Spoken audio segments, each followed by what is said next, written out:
Bueno, según se reporta, habría 9 casos ya autóctonos que son los que preocupan porque hablan de que el virus ya está instalado en el país y por lo tanto esto hace esperar de que el brote epidémico vaya aumentando en su número, ya que el mosquito está diseminado en todo el país, ¿no?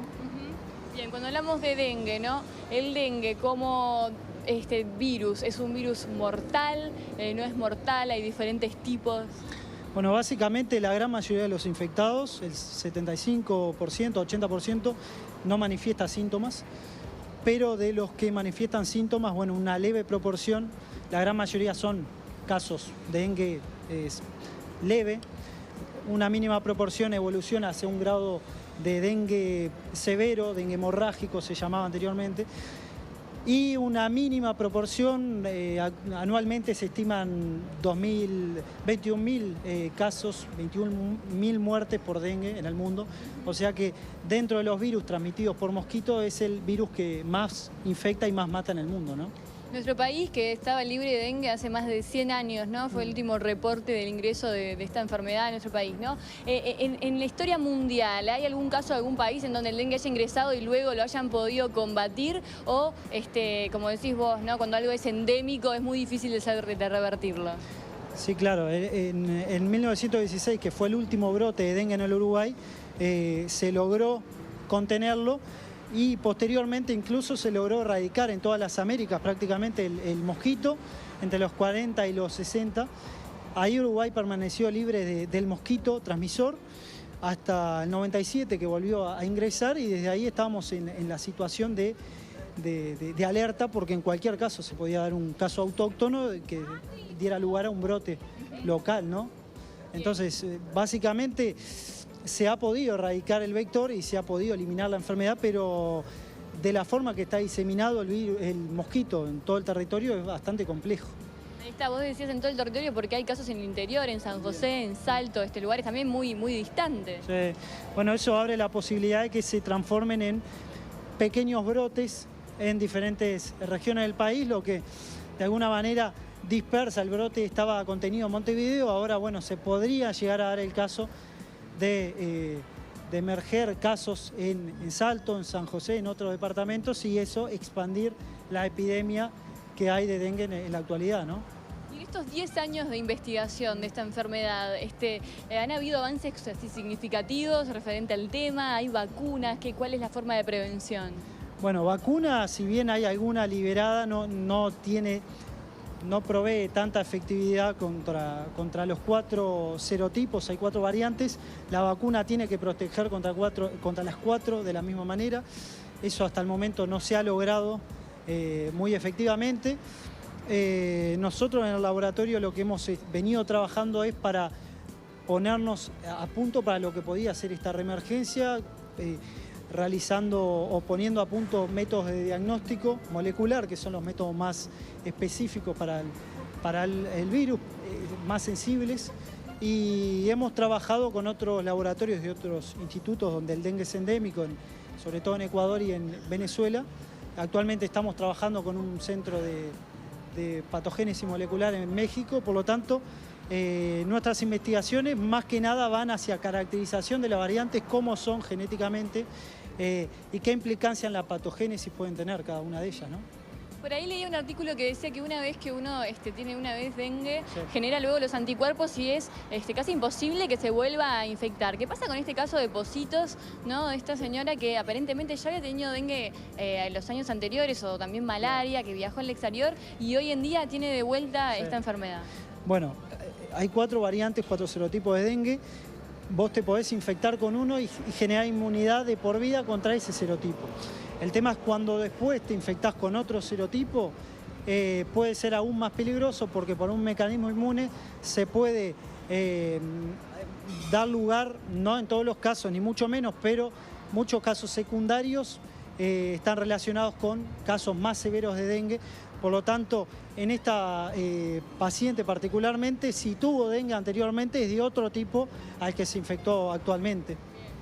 Y por ahí la frase que está circulando, ¿no? Que se escuchó en los medios, que también la ha nombrado la Facultad de Ciencias, que el mosquito que te pica normalmente es el que uno cría en su casa. ¿Qué tan cierto y qué tanta verdad tiene eso?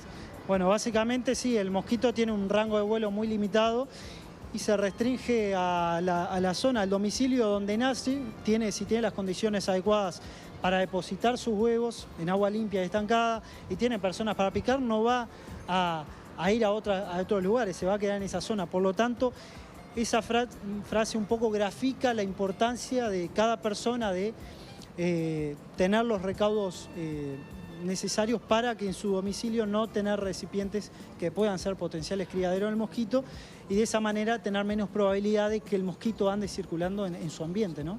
¿Cuáles son, así, ¿no? Concreto, uno llega a una casa, ¿cuáles son los lugares más puntuales donde tendrá que verificar, que por ahí no se da cuenta, por ahí hoy escuchábamos el aire acondicionado, la gotera del aire acondicionado, ¿cuáles son los lugares que se ha registrado que pueden llegar a aparecer estas larvas? Porque también, ¿no? Al menos la campaña de prevención desde que yo soy niña se ha hecho, por ejemplo, con las cubiertas de llantas, ¿no? En el jardín, pero que tal vez no todo el mundo se siente identificado con eso porque la mayoría no tiene una cubierta en su jardín, ¿no? ¿Cuáles son los lugares donde podemos encontrar las larvas? Bueno, básicamente cualquier recipiente que pueda contener agua limpia, eso es importante, no crecen, no deposita los huevos el mosquito en agua contaminada, por lo tanto, recipientes que puedan ser, por ejemplo, para el agua del perro o floreros, recipientes donde haya agua limpia y estancada y tengan una base sólida donde el mosquito en general lo pone sobre los costados del recipiente, un poco por encima del agua, que bueno, si hay condiciones de humedad, por ejemplo una lluvia, esa agua aumenta, se dan las condiciones de humedad adecuadas para que ese huevo ya se ha desarrollado, eclosione, da lugar a larvas y a mosquitos adultos. Por lo tanto, cualquier recipiente plástico que tengamos en los alrededores de nuestro domicilio puede llegar a ser un potencial criadero, ¿no? ¿Sirve fumigar? Y fumigar sirve para atacar al mosquito adulto, únicamente. Las larvas no van a estar siendo atacadas por este proceso. ¿Sí? ¿Cuánto vive? Martí, preguntale. Y ahora, bueno, nosotros aparentemente... ¿Cuánto vive un mosquito? Es decir, vive el mosquito, si nosotros detectamos la presencia de un mosquito adulto, más o menos 3 semanas, un mes puede llegar a vivir. Ajá. ¿Perdóname? Más o menos hasta un mes puede llegar a vivir. Ajá. ¿Sí? Entonces, una vez que el mosquito pica a una persona infectada, requiere un proceso de incubación que más o menos de 5 días a 10 días. En ese periodo el mosquito incuba el virus, infectan las glándulas salivales del mosquito y en ese momento ya es capaz de, mediante la picadura, transmitirlo a diferentes personas. Entonces, básicamente, desde ahí en adelante puede llegar a infectar a toda persona que pueda picar, ¿no? Y no solo basta con dar... de los casos de dengue. Martí, perdón que te interrumpí. No solo basta con dar vuelta al recipiente con agua limpia, sino Dame un segundo que le subimos el retorno. A ver, perfecto. Dame un segundo. Bien, ahí no nos está escuchando Álvaro. A ver, ahora sí, a ver. ¿Sí? ¿Sí? Muy bien. Ahora sí. Álvaro, ahí está. No, quería saber si el tema que hoy escuché, que no solo basta con dar vuelta al recipiente de agua que tengamos en nuestra casa, sino también que hay que lavarlo. Claro. Bueno, eso justamente porque el mosquito suele dejar los huevos en los costados del recipiente. Es decir que uno al dar vuelta únicamente al recipiente pueden quedar todavía los huevos. Entonces sí, hace falta limpiar esas zonas del costado para asegurarnos de que no haya huevos que puedan permanecer ahí, ¿no? Álvaro, una pregunta. ¿Todos los repelentes son efectivos? Sí. Bueno, en ese aspecto no te puedo dar mucha... no soy experto en repelentes ni demás, pero bueno, básicamente se hablan de que hay 2 tipos y que hay alguno que protege hasta por 12 horas. Que protege más. Digo, me imagino que cada... ¿Cómo? Que protege más, que hay unos que protegen más que otros, digamos. Bueno, ahí está. Bueno, cada recipiente, cada repelente debe decir en sus indicaciones si es efectivo contra este mosquito y en qué medida lo es, Ajá. ¿no? Otra pregunta que tengo con relación al mosquito, ¿no? Sí. Nosotros hemos convivido históricamente con otras especies de mosquitos que no es el Aedes aegypti desde hace años. Claro. Bueno, volvió a entrar esta especie que es la que transmite estas enfermedades. Esto, hay como una superioridad de especies entre ellos. Esto determina que de acá en adelante el mosquito Aedes aegypti va a dominar al resto de las especies. Nos tenemos que acostumbrar a tener más Aedes aegypti que de las otras especies. Bueno, eso va a depender del grado de competencia que tengan estos mosquitos, pero básicamente el mosquito de de Aedes aegypti es un mosquito doméstico y no el mosquito de parque que podemos encontrar. Los culex pueden encontrarse en otros ambientes, pueden también estar en los domicilios, pero básicamente este mosquito, al requerir de agua limpia y estancada, está estrechamente vinculado con lo que es la vida de las personas, ¿no? Correcto. Álvaro, sé que ya hablamos del tema de las vacunas, pero ¿estamos esperando muy pronto una vacuna que podría solucionar todo este tema? Bueno, hay varias vacunas desarrolladas por diversos laboratorios que están en diferentes etapas de los ensayos clínicos. El gran tema con este virus es que debe proteger bien contra los 4 tipos, porque en caso de no proteger contra alguno de ellos, o de proteger vagamente contra alguno de ellos, puede ser todavía más peligroso para la persona que se vacuna, una infección con ese serotipo particular. Claro. Por lo tanto, hacen falta muchos estudios y bueno, se está trabajando mucho en ese sentido, pero va a estar demorando un poco más hasta que haya una vacuna efectivamente. ¿Qué ¿no? se estima? ¿Más o menos 2 años? ¿De qué se habla? ¿Cuánto tiempo? Y hace bastantes años que están en diferentes estudios, diferentes ensayos clínicos, por lo tanto eso no te sabría decir, porque incluso bueno, acá en el Uruguay no trabajamos con eso, pero bueno, es de esperar que en algún tiempo pueda llegar a haber una vacuna efectiva. La vacuna actual, claro, la vacuna actual que está aprobada en distintos laboratorios, en distintos países, perdón, tiene un rango de aplicación de 9 a 45 años.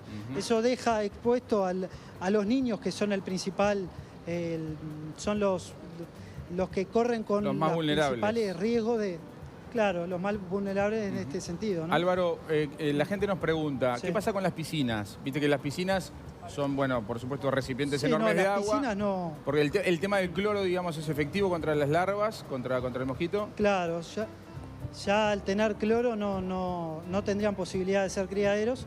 Y bueno, y en general utilizan espacios más chicos, Más chicos, bien. Y las piscinas de niños o de bebés que no se usa el cloro, por ejemplo. Y bueno, siempre que tenga un contorno rígido donde el mosquito pueda dejar los huevos, puede llegar a ser, y no tenga cloro, puede llegar a ser un posible criadero. ¿Y qué pasa con el enfermo? ¿Cuál es el tratamiento que se le aplica, digamos? Hoy hablabas de que la enorme cantidad de casos no son casos graves, donde bueno, la enfermedad se desarrolla de alguna manera con los síntomas que ya hemos visto. Pero ¿cuál es el tratamiento y cuál es el tiempo de recuperación? Estamos hablando promedio, ¿no? Evidentemente. Claro. Bueno, básicamente el tratamiento es paliativo. Sobre todo se habla de que la persona no tiene que automedicarse, no tomar aspirinas ni ibuprofeno, porque en caso de tener un cuadro severo puede aumentar estas hemorragias. Y sobre todo una hidratación constante. En ese sentido, si el paciente tiene una hidratación constante, por más que esté internado y esté en una etapa severa, si hay una hidratación adecuada por vía intravenosa, puede estar en condiciones de resolver la enfermedad, ¿no? Este mosquito ha estado asociado a otras enfermedades, ¿no? Siempre hablamos del dengue, el Zika y el chikungunya como 3 palabras que van hermanadas con la picadura de este mosquito. ¿Cuál de las 3, a tu entender, cuál de los 3 virus es el más peligroso para nuestra población? Es decir, en las condiciones que estamos nosotros en Uruguay hoy día, ¿de qué nos deberíamos preocupar más? Y ahora puntualmente deberíamos preocuparnos todos por intentar disminuir el número de mosquitos para que no se pueda dar la emergencia de un caso de Zika o chikungunya que dé lugar a un brote. Pero básicamente de los 3 virus, de todos los virus transmitidos por mosquitos, el más importante en términos de morbilidad y mortalidad es el dengue, que según algunas estimaciones puede infectar por año de 70 a 500 millones de personas. La gran mayoría son asintomáticos, ¿no? Pero es un número bastante importante y sin dudas es el virus transmitido por mosquitos que mata mayor cantidad de personas en el mundo, ¿no? Álvaro, y hablando también de los enfermos, ¿cuáles son los síntomas que nos tenemos que preocupar para consultar? Porque son síntomas muchas veces que puede ser una gripe y es muy confuso. Sí, bueno, en general el paciente tiene una fiebre alta, dolores articulares, musculares, dolores detrás de los ojos, dolor de cabeza. En general no evoluciona mucho más que capaz que un sarpullido, pero luego sí puede seguir desarrollándose una enfermedad más severa con dolores abdominales, vómitos, diarrea, manifestaciones hemorrágicas que pueden llevar a complicaciones en el cuadro clínico. Pero básicamente, frente a si uno tiene sospecha de haber sido infectado, frente a un cuadro de dolores de cabeza, fiebre alta, malestar general, si bien puede ser cualquier cosa, sería recomendable consultar porque es en ese periodo en el cual la carga viral en el paciente es más alta y por lo tanto, frente a una infección, frente a una picadura de mosquito, puede transmitir el virus a ese mosquito y puede continuar el ciclo, ¿no? Hoy se hablan de 9 casos confirmados autóctonos. Sí. ¿Podemos esperar que este número crezca, aumente rápidamente? Bueno, sí, básicamente lo que se esperaba. Una vez que entra a una región donde está ampliamente diseminado el mosquito, se espera de que el número vaya aumentando y ya lo estamos viendo en estos días. Evidentemente las condiciones están para que esto siga aumentando rápidamente el número de casos y sobre todo también que se ha expandido a otros departamentos. Por lo tanto, es posible que hayan brotes locales en Salto, en San José y en otros departamentos donde pueda viajar personas infectadas, ¿no? Álvaro, ¿el diagnóstico es a través de un examen de sangre? ¿Cómo se da el diagnóstico de la enfermedad? Sí, bueno, hay distintos tipos de diagnóstico. Básicamente, si se toma la muestra en los primeros 3, 4 días de los síntomas, se puede hacer un diagnóstico directo contra el virus. Si no, posterior a esos días, ya es una muestra convaleciente que requiere de ensayos serológicos, es decir, buscar anticuerpos específicos que la persona haya generado, que no son tan sensibles como los moleculares, pero que también pueden indicar si el paciente tuvo una infección por dengue. Álvaro, reciente, ¿no se contagia de persona a persona? No, únicamente por medio del vector que actúa como vehículo para picar a una persona y transmitirla a otra, ¿no? Bien. ¿Qué pasa con las muestras, ¿no?, de los casos que ya se han registrado aquí en nuestro país? Sí. ¿Ahora están siendo investigadas?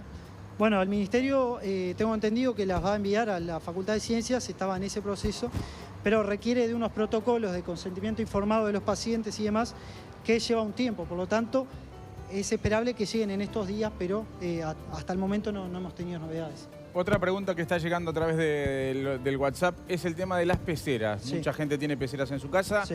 Obviamente. ¿Qué pasa con estos recipientes de agua? ¿Son facilitadores para los mosquitos o no? Bueno, básicamente si tiene regiones rígidas donde el mosquito puede dejar los huevos, podrían llegar a hacerlo en el caso de que tenga agua estancada y limpia, pero básicamente bueno, hay mayor riesgo con recipientes plásticos, ¿no? Uh-huh. De todas maneras, todo recipiente, bueno, si tenemos una pecera, intentar tenerla en condiciones, bueno, de que no esté tan expuesta y de alguna manera tener un control de que no veamos larvas o huevos en el entorno de la pecera, ¿no? Álvaro, si en el Uruguay se radicó en el 1916, hoy en día con tanto adelanto tecnológico, ¿vos te pensás sí. que puede llegar a radicarse en la proximidad, digo, en los próximos años? Va a depender mucho de la acción particular de cada persona por intentar disminuir los posibles criaderos y de la acción en conjunto de toda la comunidad, ¿no? Uh-huh. Básicamente creo que depende de la concientización de las personas de tener realmente una noción de la importancia de la actividad de cada uno de nosotros para intentar disminuir y bajar el número de mosquitos circulantes. Correcto. Aquí hay algo que está bueno el punto, ¿no? Es decir, nosotros no tenemos que esperar, en este caso de las autoridades o del Estado, no tenemos que esperar que nos solucionen el problema. El problema lo podemos solucionar cada uno de nosotros. Ese es el mensaje. El mensaje es que cada persona en su casa, en su entorno, tiene que tomar las medidas adecuadas para de esa manera disminuir las probabilidades de que haya mosquitos en su entorno. Así disminuye las probabilidades de que sea picado por alguno de ellos. Y en global, si cada uno de nosotros toma esa acción, bueno, podemos disminuir el número total de mosquitos y de esa manera disminuir las probabilidades de que estos brotes sigan aumentando, ¿no? Un lugar más, perdón Álvaro, hablábamos todo siempre de recipiente, Sí. pero ¿qué pasa cuando llueve y de repente hay un huequito en la vereda y queda el agua, o sea, recién de lluvia, recién limpia, digamos? Sí. Bueno, es menos probable, pero También se puede en la dar. medida que tenga dentro, sí, en la medida que tenga, en general se habla de recipientes que contengan agua porque básicamente eso va a estar agua limpia, pero básicamente depende sobre todo de si tiene dónde depositar los huevos. Bien. En una región rígida de esa. Perfecto. Muy bien, contenedor. finalmente porque sé que te tenés que ir, Álvaro, desde ya te agradecemos el Sí, tiempo Álvaro se tiene que que ir. has tenido porque ha sido muy útil para todos. Recordanos cómo podemos identificar la diferencia entre un mosquito y otro. ¿Cómo podemos identificar que se trata de un mosquito Aedes aegypti? Bueno, básicamente, sobre todo lo más destacable es en las patas, que tiene esas franjas blancas y negras, que es sumamente característico. Si cualquiera busca una foto del mosquito, lo puede diferenciar rápidamente del mosquito común que estamos acostumbrados, ¿no? Muy bien. Bien. Las patas entonces blancas y negras, te agradecemos muchísimo Bueno. tu tiempo, sabemos que te tenés que ir, pero ha sido realmente muy valiosa la información. Y bueno, nos mantenemos obviamente comunicados para poder actualizar, ¿no?, a toda la población lo que viene sucediendo con el dengue y con toda esta situación. Muchísimas gracias. Bueno, a las órdenes. Gracias a ustedes. Muy bien, Martina. Gracias. Siguen ustedes entonces.